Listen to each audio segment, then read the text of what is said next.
The harbour at Ordu smells like rust and diesel. Waves slap against the hull of a tanker, paint flaking off its sides. Inside, pumps hum, and 2,200 tons of Turkish hazelnut oil fills the hold. It is August 10, 1991, and the Mazal 2 is about to become a floating crime scene. If you love stories about empires built on lies, criminals who hide behind respectability, and billion-dollar industries that weaponize trust, make sure to follow, because this one ends with liquid gold that never came from an olive tree. Barletta, Southern Italy, September 21, 1991. The Mazal 2 slips into port under grey morning light. On paper, the cargo is Greek olive oil. On paper, everything looks legitimate. The customs official barely glances at the documents before waving the tanker through. Maybe he is tired. Maybe he is paid to be tired. Either way, 2,200 tons of hazelnut oil rolls off the docks in tanker trucks, headed for a refinery owned by a man named Domenico Ribatti. Ribatti runs Riolio, one of the biggest olive oil importers in Italy. By 1991, he owns buildings in Bari, drives expensive cars, stays at the Grand Hotel in Rome. He is a member of Acitol, the National Olive Oil Trade Association, the kind of organization that puts you in rooms with government ministers and European regulators. He has the kind of clout that gets you meetings about your associate's nephew getting into military officers' school. He looks, in every respect, legitimate. But between August and November of 1991, the Mazal 2 and a second tanker, the Katerina T, deliver nearly 10,000 tons of Turkish hazelnut oil and Argentinian sunflower seed oil to Riolio. All of it arrives with paperwork claiming it is Greek olive oil. Some of it gets blended with real olive oil to mask the fraud. Most of it goes straight into bottles with Italian labels, sold to consumers across Europe and shipped to the United States. Companies like Nestlé, Unilever, Bertolli and Olifici Fasanisi buy Ribatti's oil, bottle it, collect European Union subsidies meant to support olive farmers, and sell it as premium Italian extra virgin. Years later, these companies will claim they were victims too, that Ribatti swindled them. Prosecutors will never be able to prove they knew. But the oil moved, the money moved, and for more than a decade, the fraud kept growing. Olive oil is not cocaine. It does not kill people on street corners. It does not fund paramilitaries or burn down neighborhoods. But by the mid-1990s, it becomes the most adulterated agricultural product in the European Union, and the profits rival drug trafficking. One investigator will later say it plainly: profits were comparable to cocaine trafficking, with none of the risks. Here is how the system works. Italy imports more olive oil than any country in the world. It also exports more than anyone except Spain. That creates a gap, a space where cheap foreign oil can enter the country, get repackaged, and leave with an Italian label. European Union subsidies make the scheme even more lucrative. Bottlers get paid by the EU to support the olive oil industry, which means every fake litre triggers a double payout. Profit from the fraud, plus government money meant for honest farmers. The players are tankers, refineries, bottlers, distributors, and a network of shell companies scattered across the Caribbean and Switzerland. The tankers carry cheap oil from Turkey, Tunisia, Syria, Morocco. The refineries blend it, deodorize it, strip out the smells and flavors that would give it away. Some operations use lampante oil, the lowest grade of olive oil, made from olives that have rotted and fallen off trees. Lampante is Italian for lamp oil because historically it was only good enough to burn. It is legally inedible without refining. But refine it, blend it with a little real extra virgin, and most lab tests cannot tell the difference. The bottlers take the blended oil and put it in tins and bottles with Italian flags, pictures of Mount Vesuvius, names like the farmhouse or the ancient millstones, fake folklore, imaginary heritage. They ship it to Germany, to the United States, to anywhere people will pay a premium for the words Italian and extra virgin. The distributors move it into grocery stores and restaurants. By the time it reaches the shelf in New York or New Jersey, it has crossed multiple borders, changed hands a dozen times, and nobody can trace it back to the tanker in Ordu or the refinery in Puglia. The whole system depends on two things: opacity and speed. Opacity means the oil changes ownership so many times that nobody can follow the trail. Speed means the fraud moves faster than inspectors can test. And testing is the weak link, because even when inspectors catch something, the penalties are small and the prosecutions take years. Early 1992, Rome. Officers from the Guardia di Finanza, Italy's financial police, begin investigating Ribatti. They tap his phones. They track his bank accounts. They send an officer undercover, wearing a miniature camera on his tie, to pose as a waiter at a lunch Ribatti hosts at the Grand Hotel. The officer films Ribatti and other olive oil executives talking deals, laughing, counting out bribe money. The investigation team traces Swiss bank accounts and Caribbean shell companies that Ribatti uses to buy the fake oil. They find stocks of hazelnut oil waiting in Rotterdam for delivery to Riolio and other companies. They piece together a network that spans 3 continents. But here is the problem. Fraud on this scale requires cooperation. Customs officials who look the other way, lab inspectors who delay results or bury findings, regulators who enforce rules selectively. Ribatti is not operating alone. He is part of an ecosystem where everyone profits and nobody wants to break the chain. In 1993, Ribatti is arrested along with his chief chemist and 3 accomplices. The charges include contraband, fraud against the European Union, operating a criminal network. Ribatti insists he is innocent, that he was defrauded by his suppliers, the same Caribbean shell companies that turned out to be his own. When a Swiss financier named Pascal Brugger, who managed those shell companies, turns state's evidence and reveals Ribatti controlled them, the defense collapses. Ribatti plea bargains. He serves 13 months. When he resigns from Acetal, the olive oil trade association, he tells the president, Leonardo Colavita, "If I leave, everybody's got to leave." Colavita will later call Ribatti a gentleman because he did not name names. If he had named names, Colavita says, a lot of folks would have gone to jail. Ribatti leaves the olive oil business. The fraud does not. Monopoly, Southern Italy, 1994. 80 agents from the Guardia di Finanza raid Casa Olearia Italiana, one of the largest olive oil refineries in Europe.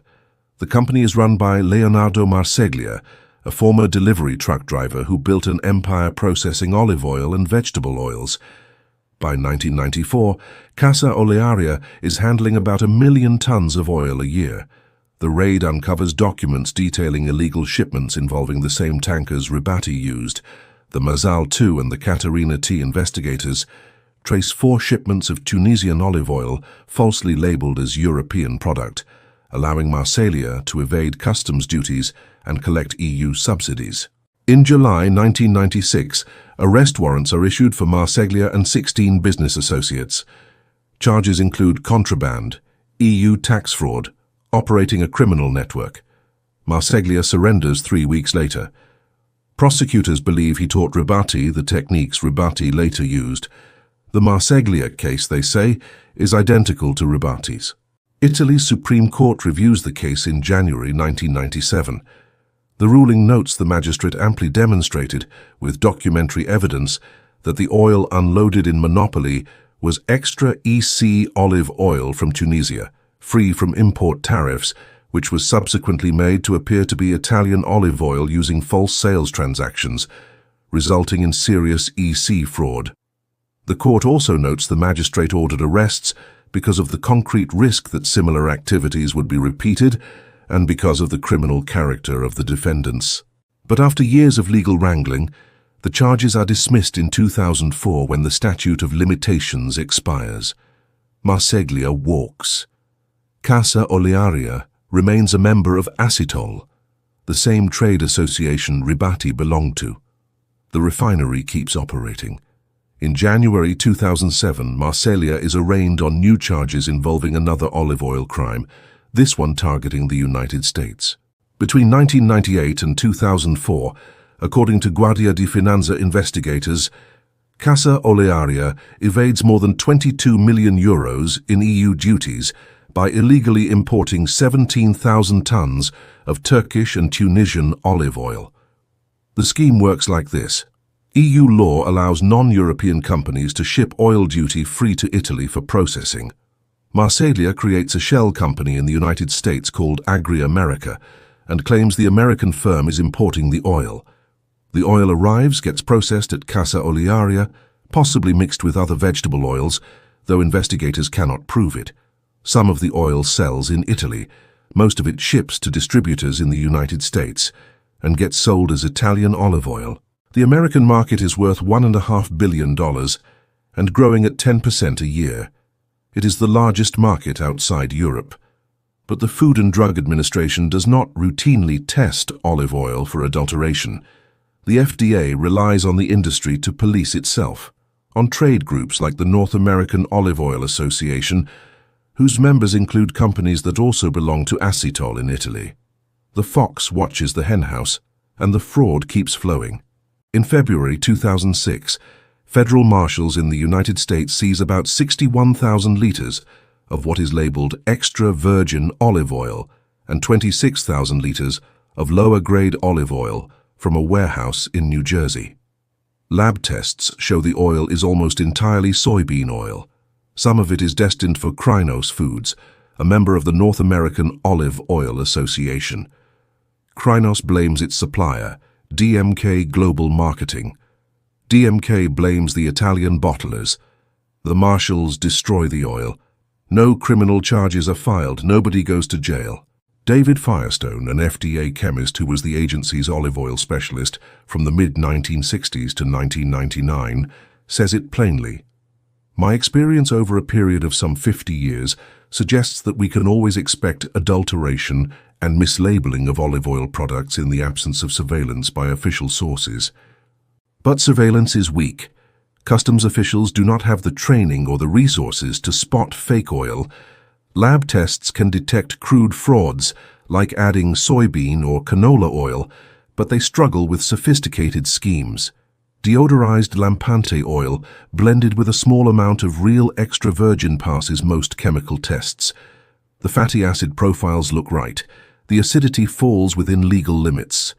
Only sensory testing, trained human tasters sniffing and slurping the oil, can catch it reliably. The European Union introduces sensory panel requirements in 1991. Extra virgin oil must have appreciable levels of pepperiness, bitterness, and fruitiness, and must be free of 16 official taste flaws, which include musty, fusty, cucumber, and grubby. Tasting panels, groups of 8 to 12 trained professionals, evaluate the oil under controlled conditions in isolated cubicles at 28 degrees Celsius, using a technique called stripaggio, where tasters suck in air violently to coat their taste buds and send aromas up the nasal passages. The panels are remarkably consistent. When one taster identifies artichoke or fresh-cut grass or green tomato, the others do too. It is, as one panelist says, like a machine.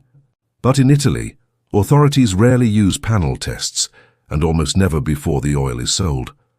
When oil fails a taste test, producers appeal, arguing the samples were incorrectly stored or biased. They forum shop, finding panels that will give them favorable results. In 2004, panels in Florence declare that oils from Carapelli, Bertolli, Rubino, and other leading brands are not extra virgin, but virgin or lampante. One of the panels gets sued by Carapelli. The court throws out the case, but the panel stops testing. The Italian government's own Technical Commission of Oils and Fats, which helps draft regulations, includes executives from laboratories owned by Acetal members. The chair of the commission, Enrico Tiscornia, is a long-time scientific consultant to Acetal. He also serves on a similar board in Brussels. The industry writes the rules it is supposed to follow.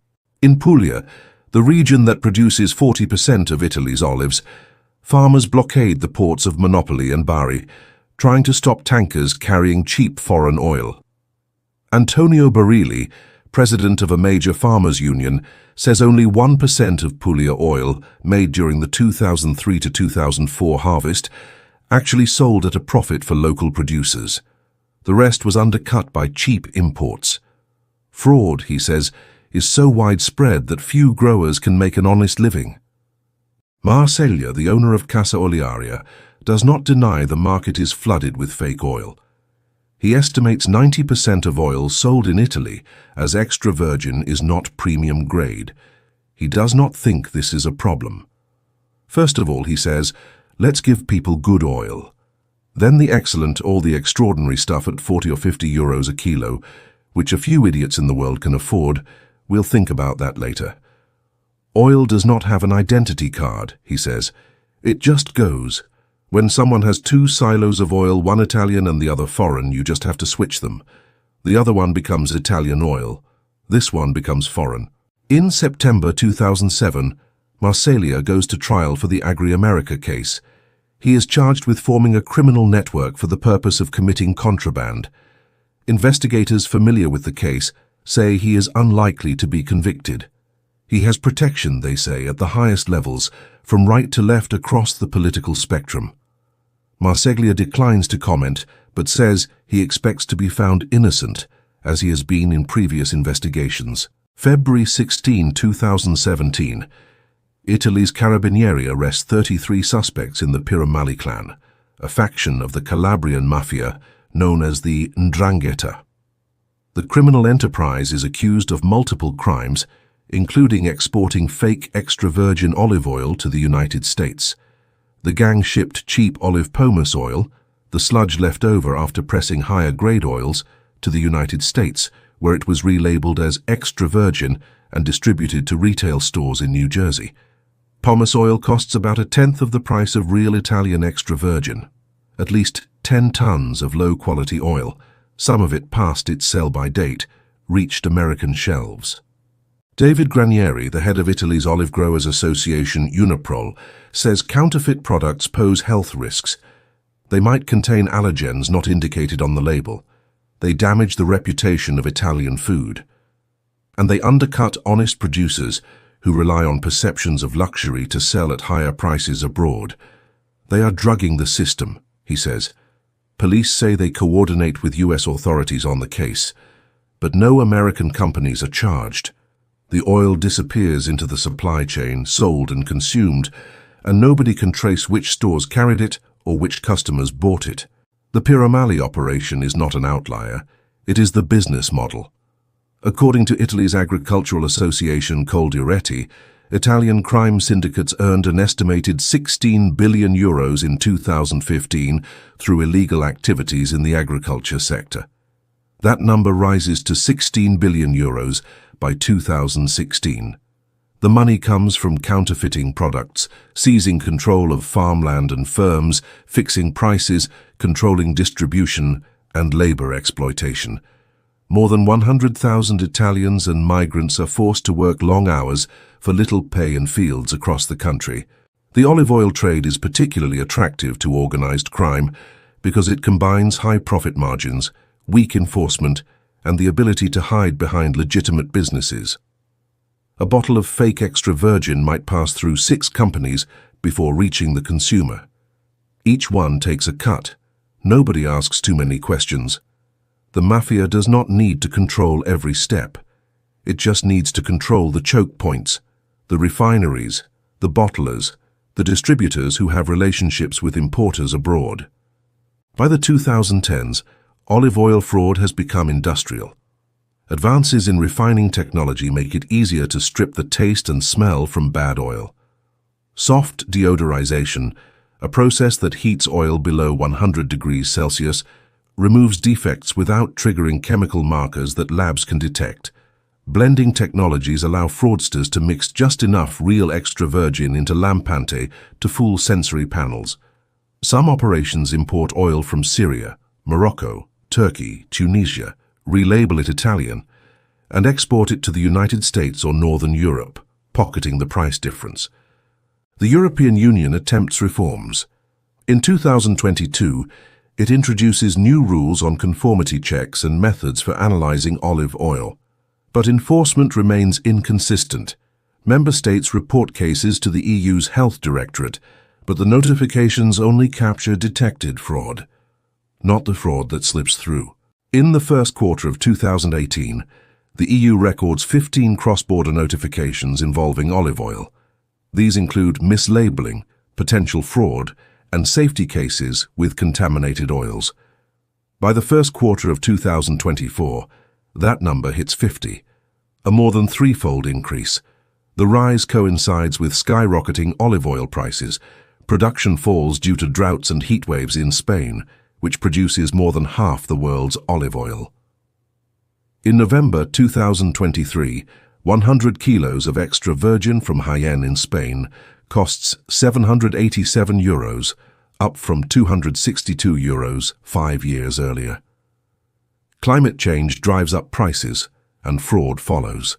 In July 2024, The Guardian reports that the EU had a record number of potential olive oil fraud and mislabeling cases in the first quarter of the year as inflationary pressures fueled an increase in the hidden market.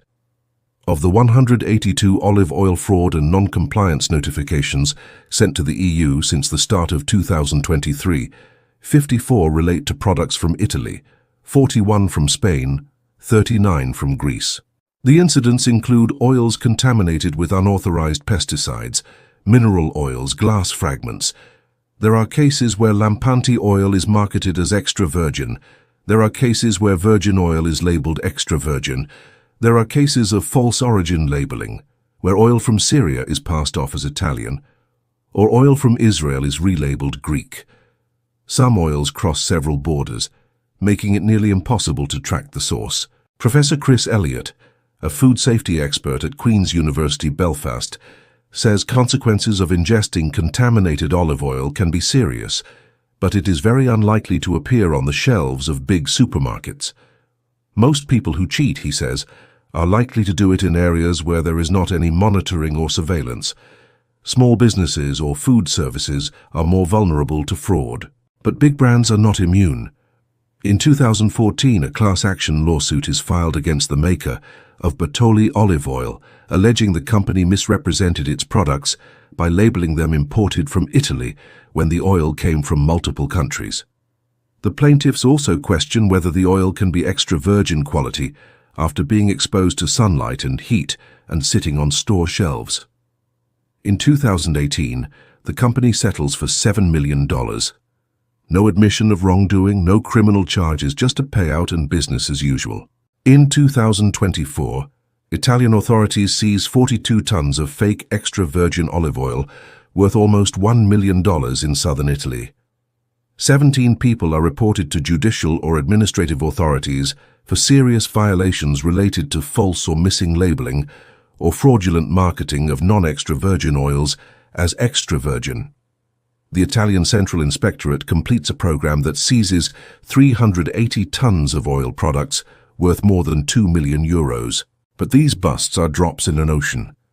The International Olive Council estimates global olive oil production at 2.4 million tons in 2023 to 2024, down 27% from 2018 to 2019.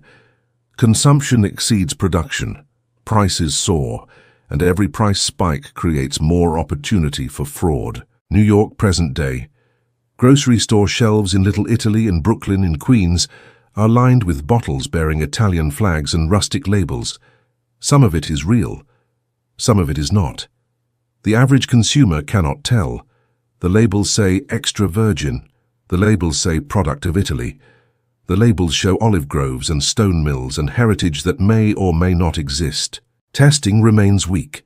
The FDA still does not routinely inspect imported olive oil. The North American Olive Oil Association provides a certification seal, but the seal depends on members self-reporting and submitting samples voluntarily. Independent testing by universities and consumer groups repeatedly finds that a significant percentage of supermarket olive oils labeled extra virgin fail to meet the standards. Some studies suggest 70 to 80% of imported Italian olive oil is fraudulent or mislabeled. The industry disputes these numbers, but the pattern holds. Wherever testing increases, fraud is found. Here is the unbelievable part. This is not a hidden crime. It is not a secret cartel operating in the shadows. It is fraud in plain sight, enabled by an industry that resists regulation, governments that under-enforce laws, and a global supply chain so complex that tracing a bottle back to its source is nearly impossible. The fraud weaponizes Italian authenticity, turning a symbol of quality into a mask for deception. It exploits the gap between what consumers believe they are buying and what they actually get. And it succeeds because the penalties are low, the profits are high, and the likelihood of getting caught is slim. Leonardo Colavita, the president of Acetol, says it plainly. A criminal ought to make the law because the criminal knows how to outwit the law.